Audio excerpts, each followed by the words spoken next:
This announcement is brought to you by Lavino Diamonds. For routing clarity, it must be Lavino. Do you own any Lavino diamonds? Videos understanding that the Lavino Diamond Company may have been loading diamonds into a nuclear reactor in order to change them into the rarer blue specimen. So, if you have a blue diamond that you believe is from the Lavino Diamond Company, they're dangerous? Don't buy them. Take them back to whichever hack trader you bought them from in the first place. Because they're very, very radioactive. I don't just mean a little bit radioactive, I mean a lot radioactive, to the point where we've had reports of extra limbs, third nipples, hair loss. Well, that's always worrying for, I think, everyone. An uncontrollable lust. Didn't realize actually radiation could do that, but you learn something new every day. So, baldness, third How you nipples, doing, buddy? extra limbs, and lust. So if you have a blue diamond from the Lavino Diamond Company, my suggestion is just bury it. Bury it really, really deep. Or sell it to someone you don't like. But mostly bury it, because you don't just have to own it. You could be near a diamond and you could get a third nipple. Or a raging lust. Yeah. So Lavino diamonds, bad. Radioactive, don't do it. Bury them. Or sell them to someone you don't like, but mostly bury.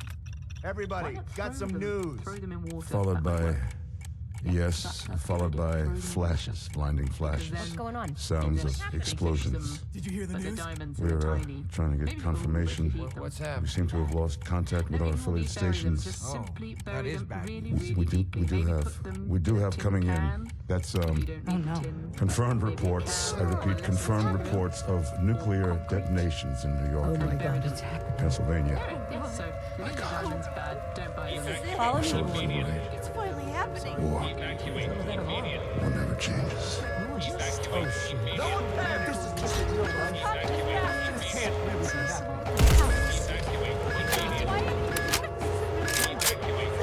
Dead as can be. Get out of here.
Nice.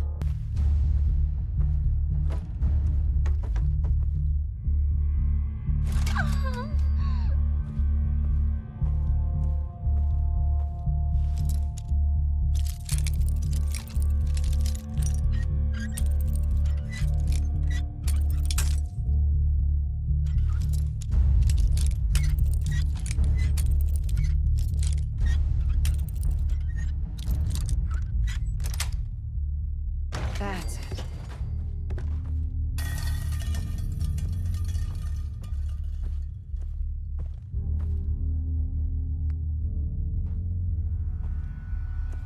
I'm fucking hungry, and so is everyone else.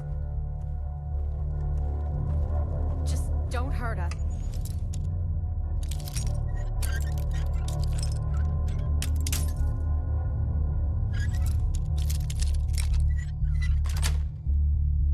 Sweet.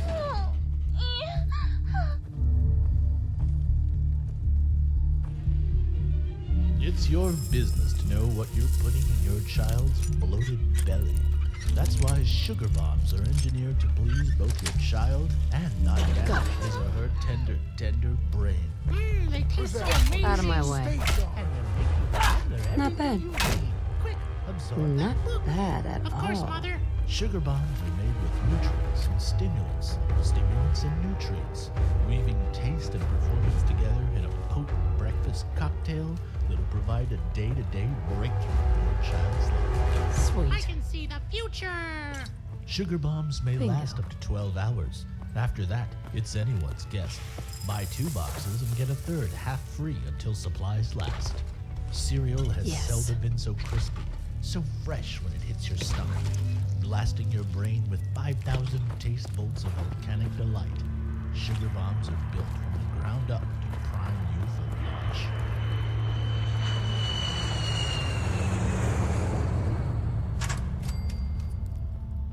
Gotta find the terminal.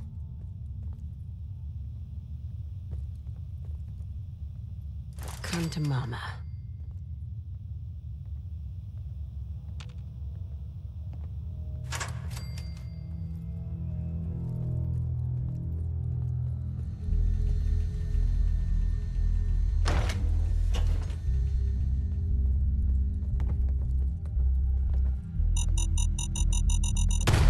Out there.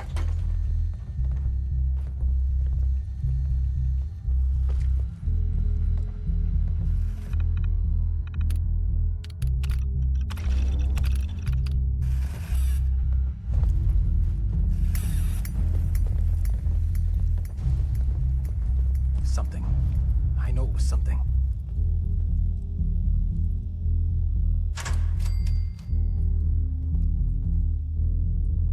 Hell yeah.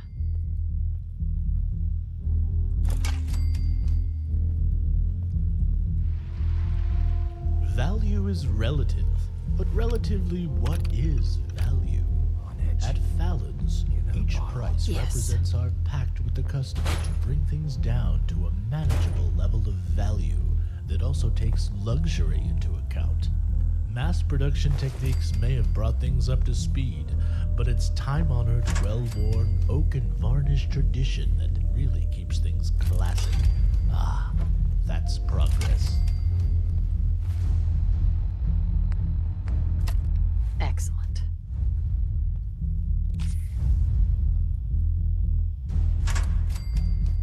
Terminal only.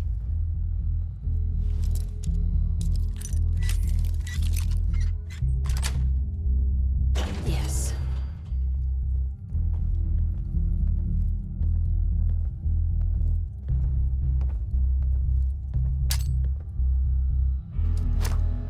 Whoa, is that a... This is gonna hurt. Goodness. Asshole. Sweet. Huzzah! Glad that's over.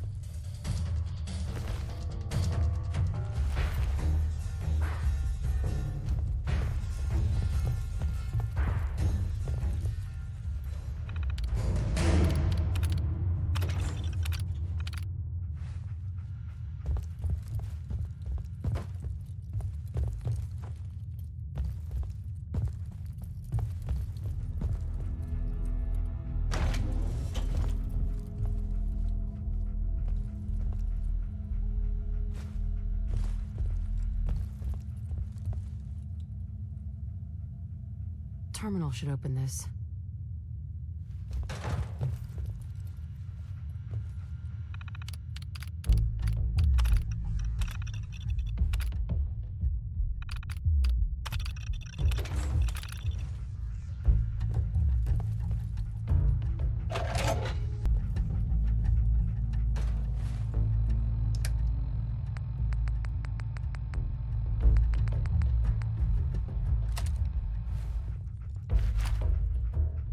How you doing, buddy?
impressed. Stella here tells me this was all her little ruse. No hard feelings, huh?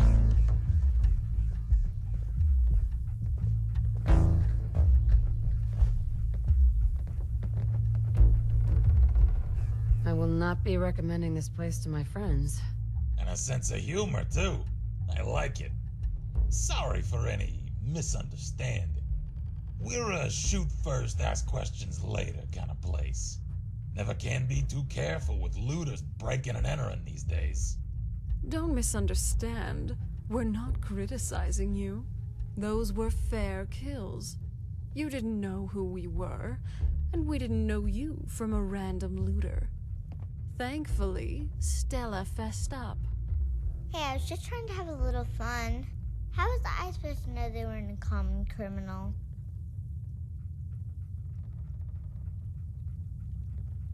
Yeah, we're all friends now. Let's skip to the part where you help me. That's rather presumptuous. After taking out 2 of our crew, I wasn't under the impression we owed you anything. Well, that all depends. What kind of help are you looking for? Hold on, I have some questions first. All right, humor me. What do you want to know?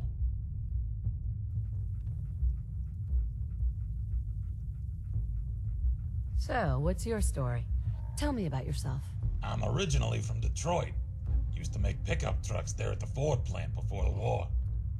The thing about being a ghoul is, eventually you feel like you've seen it all. Detroit was never much to look at, even before the war. A century after the bombs fell, I started itching for a change of scenery. Heard rumors about the Corvega plant in Lexington. Decided to make my way east to Boston to check it out. What happened after that? When I arrived in Lexington, the rumors I'd heard about the auto plant turned out to be phony. So I started looking for something else. Joined up with a group called the Minutemen. That was a few months before the Battle of Diamond City. Mostly been doing that ever since, until it all went to shit. What do you mean? What happened to you guys? You're not from around here, are you?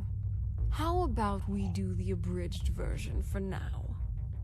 The short of it is, everyone I served with in the Minutemen is either dead or turned raider. What can you tell me about the child? Stella hasn't had it easy. Her dad was never in the picture, and her mom raised her at University Point most of her life, until the Institute torched the place. I met Stella and her mom Judy after they fled to Quincy in 2285, helped them build a life for themselves there. And then the Quincy Massacre happened. What was the Quincy Massacre? We can get into that some other time. Let's just say that life's greatest dangers often come not from external enemies, but from our supposed friends who pretend to work for the common cause while scheming to sabotage it. When the Minutemen betrayed Quincy, most of the residents ended up slaughtered by the gunners, Judy included. I managed to get Stella out, and we made our way north to Concord. And that traitor Preston followed us here. I'm telling you, he was working with Clint the whole time. And now he's right down the street, and you still won't do anything about it. We've been over this, Stella. Innocent until proven guilty. You want me to focus on keeping this place safe from the gunners? Or waste time dealing with the loudmouth fool in the silly hat? Both. I want justice for what they did to my mom. And like I explained, you'll get it, if you have patience. Garvey will get what's coming to him eventually. But for now... Wait, hold up. You hear that?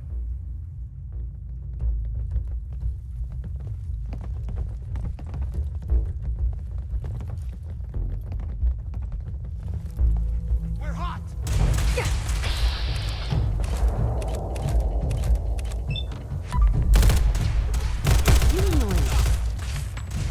Sweet.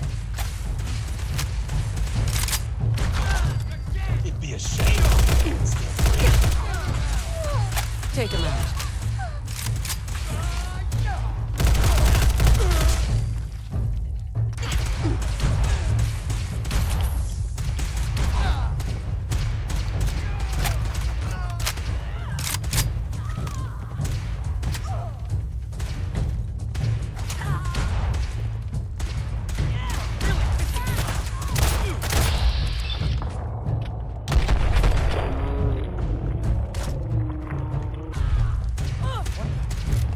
Let's hurry this up.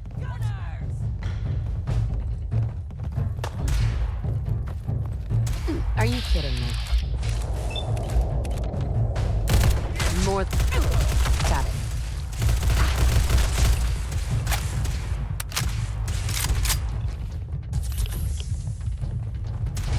You know how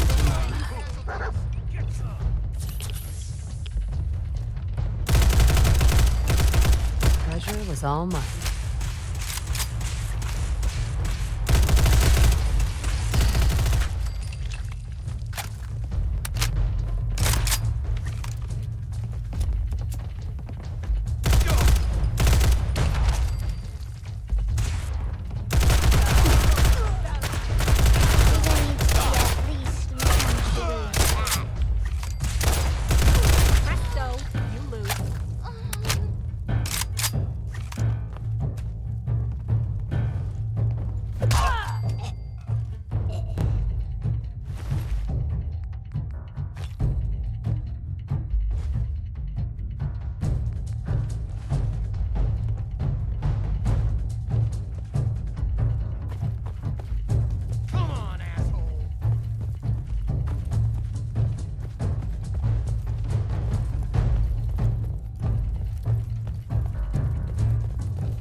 Hi. I was afraid those guys might show up. Thanks for your help.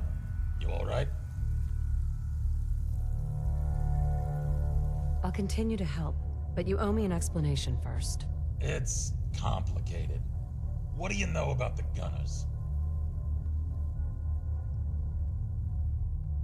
Give me the short version. Alright, I'll sum it up. No one's really sure where the Gunners started out. But something changed about 8 or 9 years ago. Out of nowhere, they started sporting plasma weapons, advanced combat gear, and even vertibirds. Doesn't make any sense. Where did they get all that stuff from? That's a good question. I guess I don't know. People bitch about the Institute, but look at what's really been going on. Quincy, GNN, Mass Bay Medical, Mass Fusion, 2 vaults, and all the major freeways. It's the Gunners, not the Institute, who've been gaining the most ground in the Commonwealth. How much of a threat are they? No one invests the resources to capture those strategic locations without a larger agenda. Someone's behind it. We're just not sure who or what. At this point, there's not much to keep the Gunners from taking Good Neighbor, Diamond City, or the towns up north. Is there a reason that you're bringing this up? You mean besides the fact that we just got ambushed here in Concord? There needs to be a group to stand up to these assholes. Someone strong, organized, and local. And I'm not talking about the Minutemen. I mean someone with real stones. So, what did you have in mind? I'm gonna need some more in the way of details. Ultimately, you gotta ask yourself who you want protecting things. A bunch of Muppets who can't defend what's theirs, or hardened killers who can handle themselves. I hadn't thought of it that way. Uncertainty is sometimes better than an overt threat. If you build a reputation for being a little crazy, your opponents are never sure what messing with you will cost. So, they tend to avoid finding out. Settlers can't instill that kind of fear.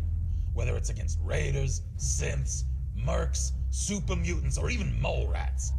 They've proven time and again that they're incapable of deterring threats to their property over the long term.